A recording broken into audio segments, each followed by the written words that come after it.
वाह क्या सीन है। मान है भैया जी हम तो। मतलब यार आज के मैच में हम इतना गंदा खेलें कि कसम से एक बार तो हार्दिक पांड्या आके कहने लगा ये मैं कर लेता हूँ, तब तक आप ड्रीम 11 पे टीम बना लो। लेकिन इसी के साथ यार बात करते हैं गिव अवे की। तो भाई मैनचेस्टर यूनाइटेड वापस से पिच पे उतर चुकी है और इसी के साथ गिव अवे भी भाई वापस से चैनल पे स्टार्ट हो चुके हैं। हमेशा की तरह आपको दो सिंपल चीज़ें करनी है। सबसे पहले चैनल को सब्सक्राइब करना है और आपको इस वीडियो के कॉमेंट सेक्शन में कॉमेंट करना है दीज सिंपल 2 स्टेप्स और आप यहाँ पे गिव अवे के लिए एलिजिबल हो जाओगे। और हमेशा की तरह आपको गिव अवे का जो रिजल्ट होगा वो मेरे इंस्टाग्राम के अकाउंट पे 24 घंटे के अंदर यहाँ पे अनाउंस हो जाएगा। तो मेक श्योर कि जो मैंने पिन कमेंट में इंस्टाग्राम का लिंक डाल रखा है आप उस पर क्लिक करके मेरे को वहाँ पर भी फॉलो कर सकते हैं और वहाँ पे भी मेरे साथ कनेक्ट हो सकते हैं। तो इसी के साथ शुरू करते हैं। अब यार ये मैच हमारे लिए कितना ज़्यादा इंपॉर्टेंट है उसको समझने के लिए हमें यहाँ पर बात करनी होगी इस मैच के बिल्डअप की। और बिल्डअप में यार हम लोग 3 पॉइंट्स को डिस्कस करने वाले। पहला पॉइंट होगा जो कि एक्चुअली में गुड है और हमारे लिए बेनिफिट है, वो है यहाँ पर वेस्ट हैम का बबल बस्ट। अब जो अगर इस सीज़न की शुरुआत की बात करें तो जहां हम ओले गुनर सोल्शायर के अंडर हग रहे थे उस टाइम कहना कि वेस्ट हैम बहुत कॉन्फिडेंट और कंफर्टेबल पोजीशन पे बैठी हुई थी प्रीमियर लीग के टॉप 4 में। लेकिन अगर रीसेंट टाइम्स की बात करें तो वेस्ट हैम का यहाँ पर बबल बस्ट होता हुआ दिख रहा है। और ऐसे में आई थिंक ये चीज़ हमारे लिए बहुत अच्छी चीज़ है कि हमारे टॉप 4 की फाइट में एक कॉम्पिटिटर यहाँ पे कम हो गया। अब बात करते हैं दूसरे रीज़न की, जो कि सबसे पहले तो बहुत बुरा है और बहुत बड़ा रीज़न है। वो है कि हमारे बाकी के जो 2 कंपेटिटर है यानी कि आर्सेनल और Tottenham Hotspur, these 2 are back in form. और इनके बैक इन फॉर्म के आने के पीछे का जो रीज़न है वो बहुत फंडामेंटल स्ट्रॉन्ग है। अगर बात करें आर्सेनल की तो नाउ आर्टेटा जो खिलाना चाह रहा है और जिस टीम के साथ वो चीज़ खिलाना चाह रहा है दोनों ही चीज़ अब उसके पास आ गई है, टैक्टिक्स भी और उसकी स्टार्टिंग 11 भी विदाउट ओबामेयांग। बात करें स्पर्स की तो उनके पास भाई सबसे बड़ा हुक्म का इक्का और वो है एंटोनियो कॉन्टे। और भाई एंटोनियो कॉन्टे को किसी भी कीमत पे हम यहाँ पर कम नहीं आंक सकते। बात करते हैं तीसरे पॉइंट की और इसका टाइटल ना मैं रखूँगा कि अपने गिरेबान में झांकना।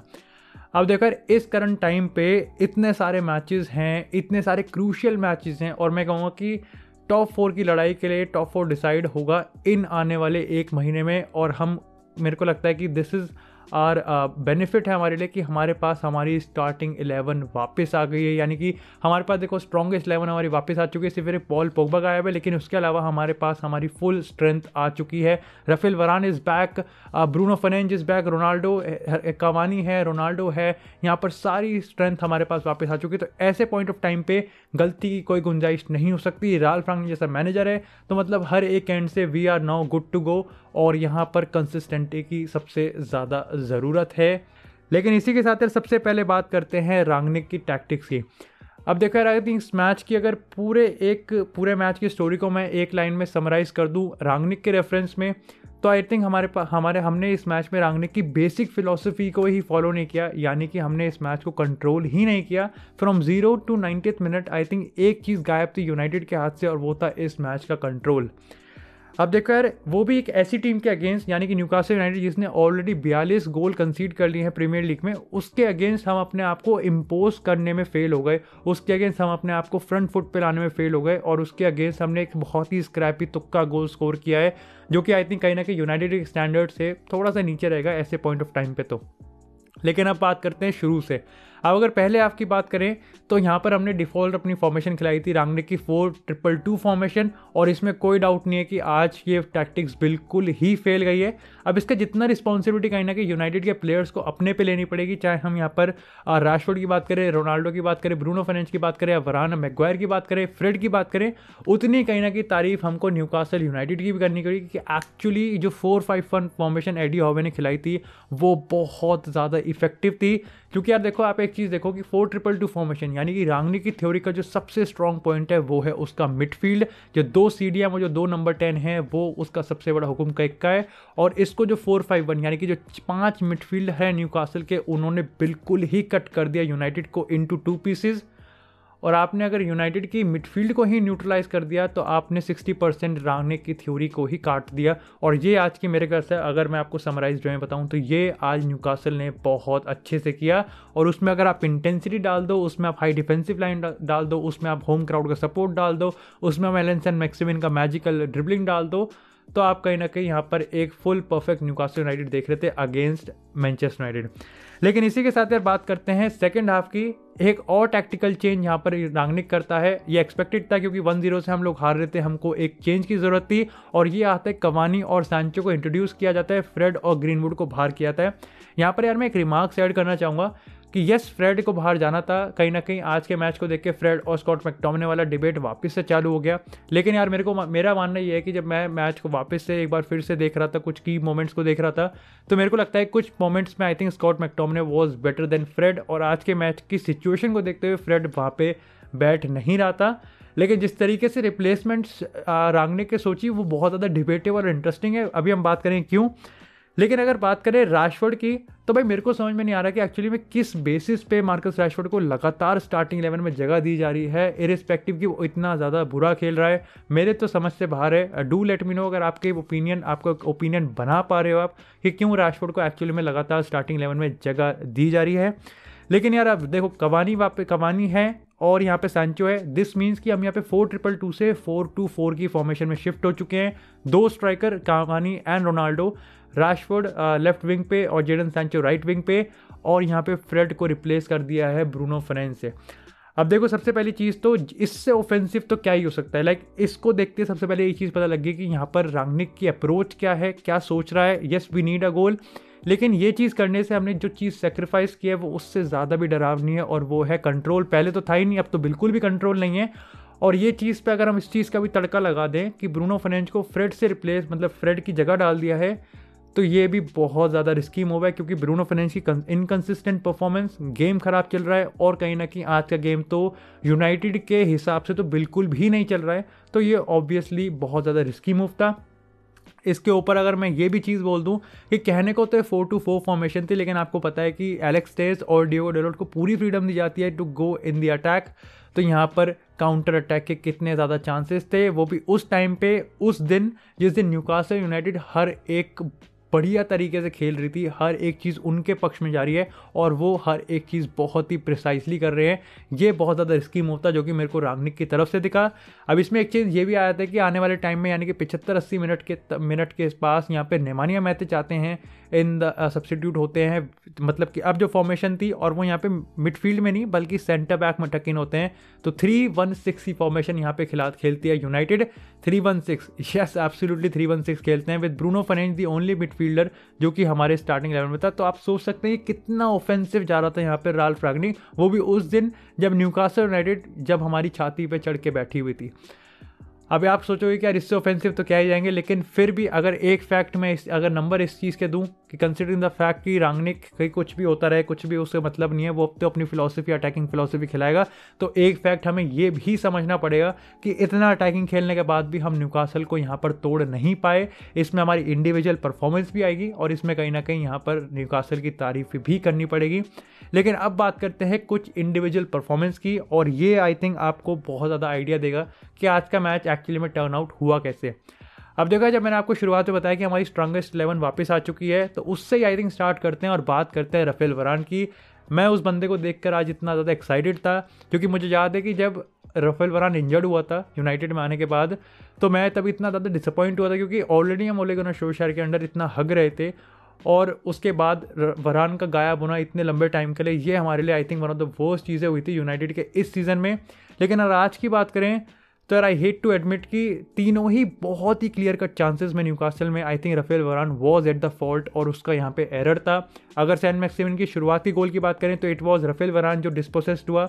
उसके बाद अगर यहाँ पे सेकंड हाफ के स्टार्टिंग में ही अगर एलन सैन मैक्सिमन की पॉसिबली सेकंड गोल की बात करें तो वहाँ पर भी राफेल वरान ही एरर पे था। और उसके बाद अगर न्यूकासल के थर्ड पॉसिबल गोल की अगर हम बात करें तो वहाँ पे भी इट वॉज राफेल वरान का loose pass to Bruno Fernandes, और ये चीज़ कहीं ना कहीं काफ़ी ज़्यादा ख़राब थी। अब मैं यहाँ से ये नहीं बोल रहा हूँ कि राफेल वरान को इंडिविजुअली मैं पॉइंट आउट कर रहा हूँ, मैं बस ये बता रहा हूँ कि डेफिनेटली राफेल वरान के लिए आज का मैच बिल्कुल भी ईजी नहीं था और अच्छा नहीं था। और इसमें आप ये बता दो कि ऑलरेडी जो गेम की सिचुएशन थी जैसा मैंने बताया यूनाइटेड के हिसाब से तो बिल्कुल भी नहीं थी, और उस पर आप ऊपर से ये तड़का लगा दो कि राफेल वरान की अपनी पर्सनल परफॉर्मेंस भी अच्छी नहीं थी। तो डेफिनेटली आई थिंक उसके हिसाब से ये बहुत डिसअपॉइंटिंग परफॉर्मेंस थी। बात करते हैं क्रिस्टियानो रोनाल्डो और एडिसन कवानी की। अब देखो आई थिंक ये कुछ ऐसे मैचेस होते हैं जब यूनाइटेड अच्छा नहीं खेलती, अपनी टीम अच्छा नहीं खेल रही, कुछ भी चीज़ हमारे हिसाब से नहीं जा रही, सारी टैक्टिक्स यहाँ पे हम जो भी पत्ते फेंक रहे हैं उससे बड़ा पत्ता यहाँ पे न्यूकासल यूनाइटेड फेंक रही है। और ऐसे में I think this is the perfect scenario जहाँ पे हम एक्सपेक्ट करते हैं कि क्रिस्टियानो रोनाल्डो इस गेम को हमारे लिए क्लच कर सके। लेकिन रोनाल्डो के इस गेम को क्लच करने के पीछे सबसे बड़ा जो फैक्टर है, जो काम करेगा, काम करता, वो था यहाँ पर उसको फीड कराना। अब देखो रांगनिक की बहुत सारी अच्छी चीज़ें हैं, रांगनिक के आने से बहुत सारी पॉजिटिव चीज़ें होंगी। पर्सनली मैं एक जो उनमें से फैक्टर है जिसके लिए मैं काफ़ी ज़्यादा खुश था, वो ये था कि रांगनिक के आने से रोनाल्डो की पर्सनली दो चीज़ें काफ़ी अच्छी होती। एक तो उसको बॉल फीड कराई जाती और दूसरा क्वालिटी बॉल फीड कराई जाती, यानी कि क्वांटिटी में भी इंक्रीज होता और क्वालिटी में भी यहाँ पे इंप्रूवमेंट होती है। और आज के मैच में वो दोनों ही नहीं थी। And considering the fact I think पूरे मैच रोनाल्डो जो फ्रस्ट्रेटेड था वो यहाँ पे इस चीज़ को अच्छी तरीके से बयां करता है।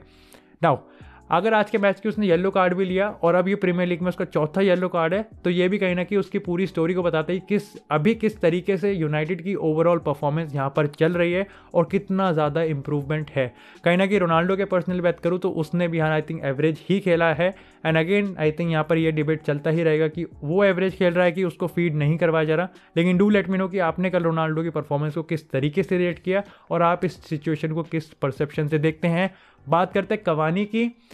यार आई थिंक एडिसन कवानी का ये इंपॉर्टेंट गोल उस टाइम पे जब ये बात की जा रही है कि मैनचेस्टर यूनाइटेड से वो जा सकता है, इट जस्ट शोज कि कवानी रांगनिक की इस टीम के लिए कितना ज़्यादा इंपॉर्टेंट है। और वो भी उस पॉइंट ऑफ टाइम पे जब ग्रीनवुड काम नहीं कर रहा, ब्रूनो फर्नांडिस काम नहीं कर रहा, मार्कस रैशफोर्ड काम नहीं कर रहा, कहीं ना कहीं रोनाल्डो की सिचुएशन काफ़ी ज़्यादा कॉम्प्लिकेटेड बनी हुई है। ऐसे टाइम पे Cavani is very very vital to this situation. Anthony Martial जा रहा है, तो आई थिंक मेरे को लगता है कि यहाँ पर रांगनिक अब कहीं ना कहीं कवानी के अगर अभी तक नहीं किया तो अब वो इस पर वीटो ज़रूर लगा देगा। अब बात करते हैं यहाँ पर एक ऐसे प्लेयर की जिसके बिना आई थिंक ये एपिसोड कंप्लीट नहीं है।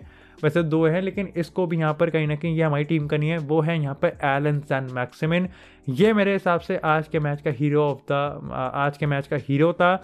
He was absolutely magical tonight. मतलब जिस तरीके से वो डिएगो डैलोट को नचा रहा था, जिस तरीके से वो यहाँ पे वरान के और मैगवायर के नाक पे दम कर रहा था, भाई वो अपने आप में इतना ज़्यादा फन टू वॉच था। मतलब एज ए यूनाइटेड फैन तो फन टू वॉच नहीं था, लेकिन एज अ न्यूट्रल पर्सपेक्टिव से इतना ज़्यादा बढ़िया खेल रहा था ना वो। और ये चीज़ कहीं ना कहीं एलन सैन-मैक्सिमिन की खासियत है। जिस मैच में वो चल जाता है ना तो वो इतना बेहतरीन चलता है कि उसका कोई जवाब नहीं है। और अगर कुछ मैचेस की बात करें तो वो एक्चुअली में बस अपने आप को कभी गेम में इन्वॉल्व कर ही नहीं पाता। इंजरी प्रोन है थोड़ा प्लेयर, तो डेफिनेटली उसका जो टैलेंट का बार है वो कभी कभार रुक जाता है। बट ओवरऑल आई थिंक वो इस मैच की शान थी। लेकिन बात करते हैं अपनी शान की, तो वो कोई और नहीं है बल्कि है डेविड de Gea। इसके रिगार्डिंग भाई एक चीज़ मैं ज़रूर कहूँगा, अगर रोनाल्डो उस पिच के दूसरी तरफ हमारे लिए गेम को क्लच करता है तो डेविड de Gea गोल के बीच में खड़े होकर हमारे लिए गेम को क्लच करता है। मतलब यार ये कितनी बार हमको बचाएगा ह्यूमिलिएट होने से, हारने से, पॉइंट्स ड्रॉप करने से। भाई इसको कैप्टन बना दो यार, इसको कैप्टन बना दो, इसको कॉन्ट्रैक्ट दे दो, इसको जो करना है वो करो, लेकिन just make him feel great, appreciate him because he is actually doing legendary things. और भाई इसकी इतनी तारीफ कर सके कि मेरे पास अब शब्द नहीं है, तो मैं बस इसको सिर्फ सिंपली बो डाउन करूँगा इस बंदे को। He is absolutely class.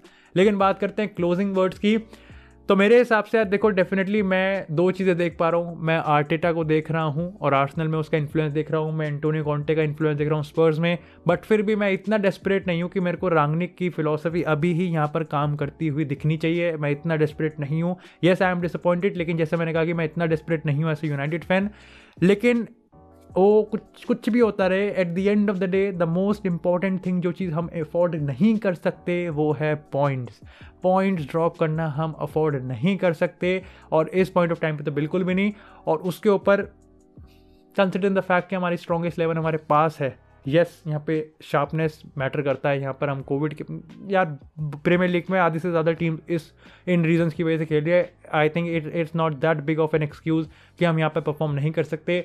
तो मेरे हिसाब से पॉइंट्स ड्रॉप हम कर रहे हैं, ये हम अपने पैर पे खुद खुलाड़ी मार रहे हैं, क्योंकि अभी तो चैंपियन लीग भी स्टार्ट नहीं है, अभी यहाँ पर FA कप भी स्टार्ट नहीं है। आने वाले टाइम में ये बहुत जैम पैक्ड हो जाएगा और बड़े बड़े मैचेस आएंगे। ये कुछ ऐसा टाइम था जहाँ पर हमारे पास ब्रेक भी था और हमारे जो फिक्सचर्स थे वो कंपेरेटिवली ईजी भी थे। यहाँ पर हम 2 पॉइंट्स ड्रॉप कर रहे हैं, हम अपने आप को ही रेस से बाहर कर रहे हैं। और कहीं ना कहीं मैं जब वेस्ट हैम का बबल बस्ट कह रहा हूँ तो कहीं ऐसा ना हो कि हमारा बबल तो फूलने से पहले ही बस्ट हो जाए है, that is the real problem. So that's it from my side. और हमेशा की तरह गिव अवे का हमेशा याद रखना, गिव अवे हो रहा है, चैनल को सब्सक्राइब कर दो और चैनल के कमेंट सेक्शन में जरूर कमेंट कर देना इस एपिसोड के. दोनों स्टेप्स कर देना तभी आप एलिजिबल होगे. And do make sure to follow me on Instagram. अगर मैंने कोई चीज़ मिस कर दी हो तो डू मेक श्योर कि आप कमेंट सेक्शन में उसको भी मेंशन ज़रूर कर देना. Support it. अगर आपको एपिसोड ज़रूर पसंद आया तो ज़रूर लाइक करें, चैनल को सब्सक्राइब करें. आपको इसी तरह फुटबॉल से रिलेटेड एक्सक्लूसिव कंटेंट इस चैनल पर मिलता रहेगा. तब तक के लिए stay tuned, stay safe and I will see you guys in the next episode.